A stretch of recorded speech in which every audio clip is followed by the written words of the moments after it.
Hello and welcome to the Sands of Time review channel. It is your host Sammy Thunder, back at it once again with another one of my Watch Express videos, and here we are with a Seiko release from the Presage section. We have here a Arita porcelain dial, but a little bit more unique, with the reference number SPB293J.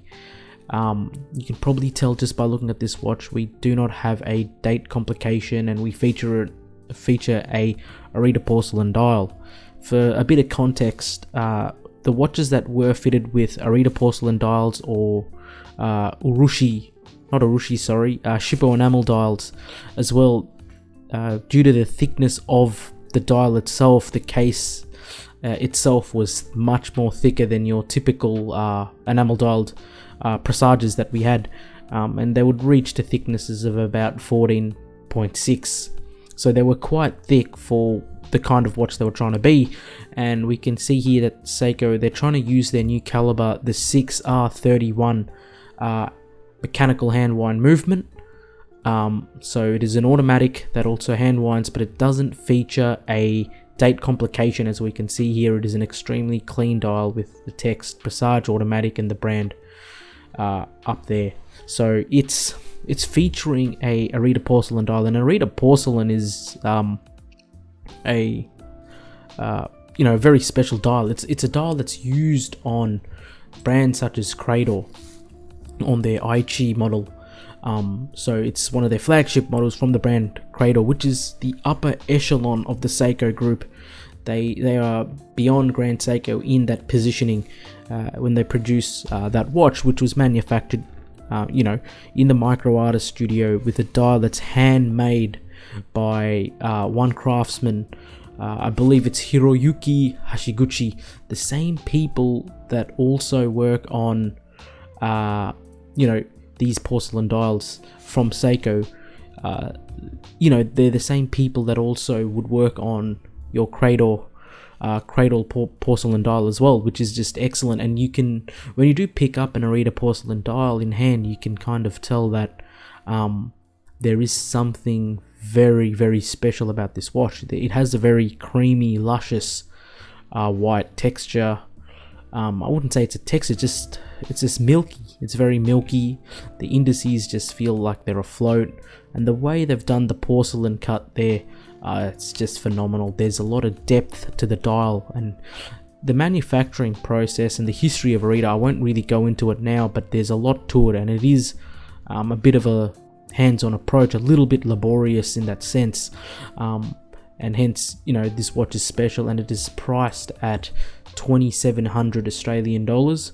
Nothing really special, a little bit cheaper than the other Arita porcelain dials. And we feature a watch which features your typical Roman numerals, so a little bit more on the classy side, and should be. I think this watch is kind of paying tribute to the Laurel, one of Seiko's first watches, but obviously featuring the Roman numerals. And you have the option of a stainless steel bracelet or a leather strap.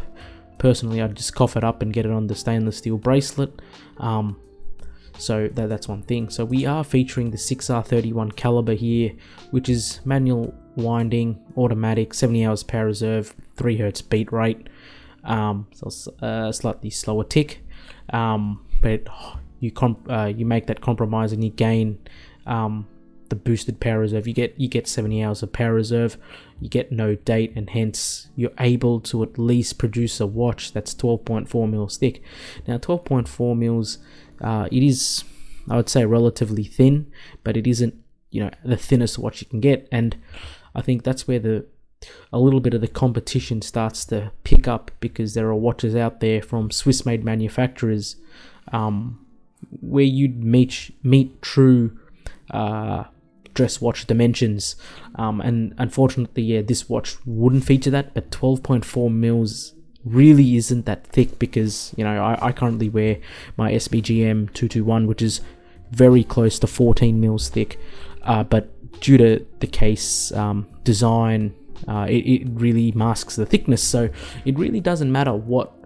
I think 12.4 is fine, and I've owned this kind of case before, so it is relatively thin actually, for the style of watch. And And yeah, we do have the competition out there that, you know, you probably could get similar watches from, let's say, the Tudor brand, but you know, you have some good options here at, you know, arguably a cheaper price with the stainless steel bracelet. And I don't know why I clicked the 28mm version, but they do have a 38 or 41mm version of that watch.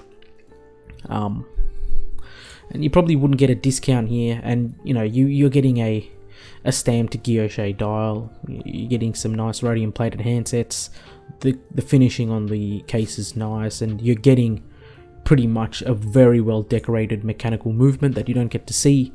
So I mean, really depends on you, but what you do get from the brand, from Seiko, is you're getting a dial which, in terms of the overall design and the material, it is very, very similar, or if not the same, you know, in terms of the overall design, as a Cradle, and that is value.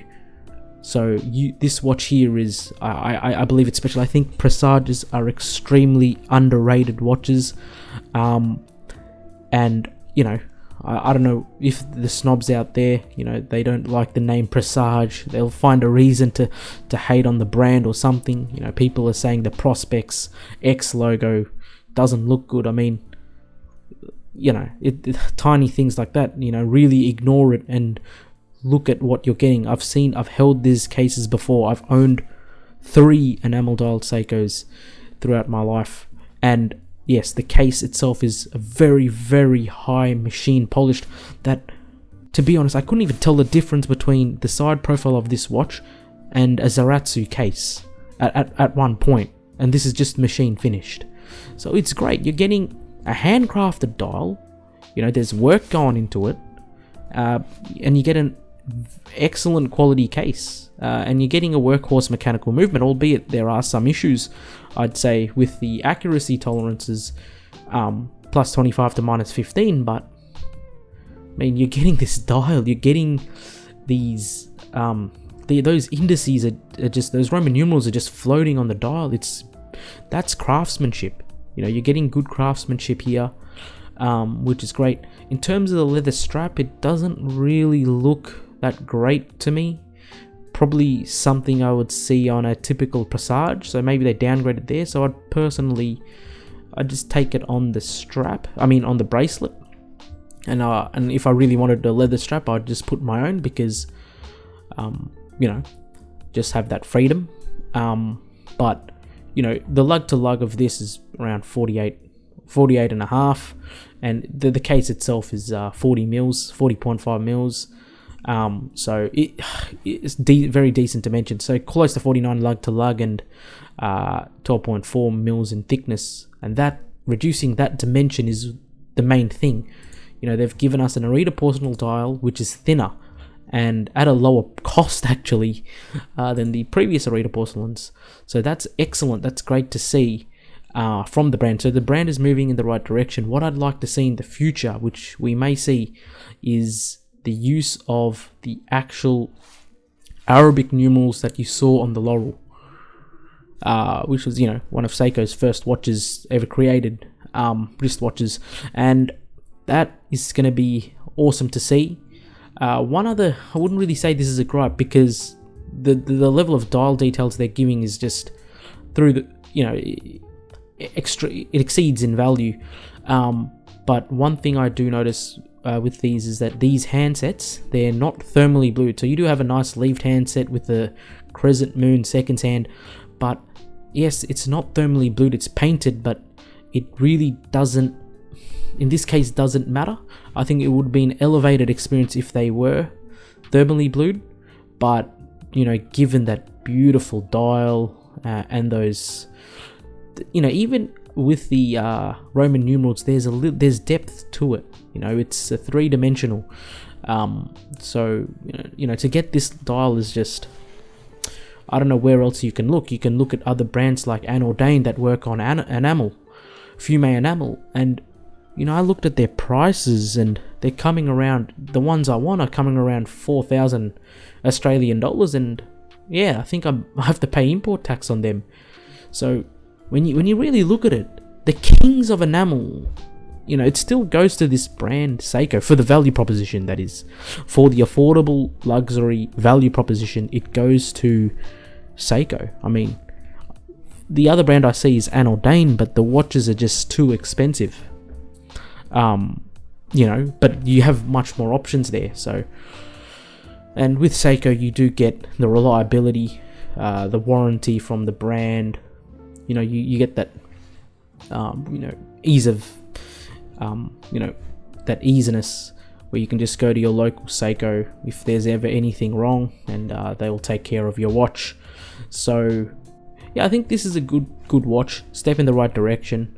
And to compromise for that slight thickness, they've made it a non-screw down crown 100-meter water resistant watch, which is great. It still features the cupcake crown, which you'd see on a regular Presage, and which you would still see on these Presage, the high-end Presage models, which is fine, you know, because it is a good quality crown. Like even the basic line from the Presage is just, you know, they just exceed in value. The level of finishing on those dials are just insane for the price. I mean, especially, you know, we're looking at 2,700 Australian dollars, you know, and you're typically gonna get 30 to 35% off these. You can attain it at 30 to 35%, and I think it's a huge value proposition there. So this is kind of my review of the Seiko SPB293J. You know, the Arita Porcelain dial watch, and it's actually a non-limited edition. It's literally staying in the mainstay collection there. Now, other thing to note is whether they ship these watches in Australia, or at least what I've noticed is they're pretty much making certain models only available in the boutique.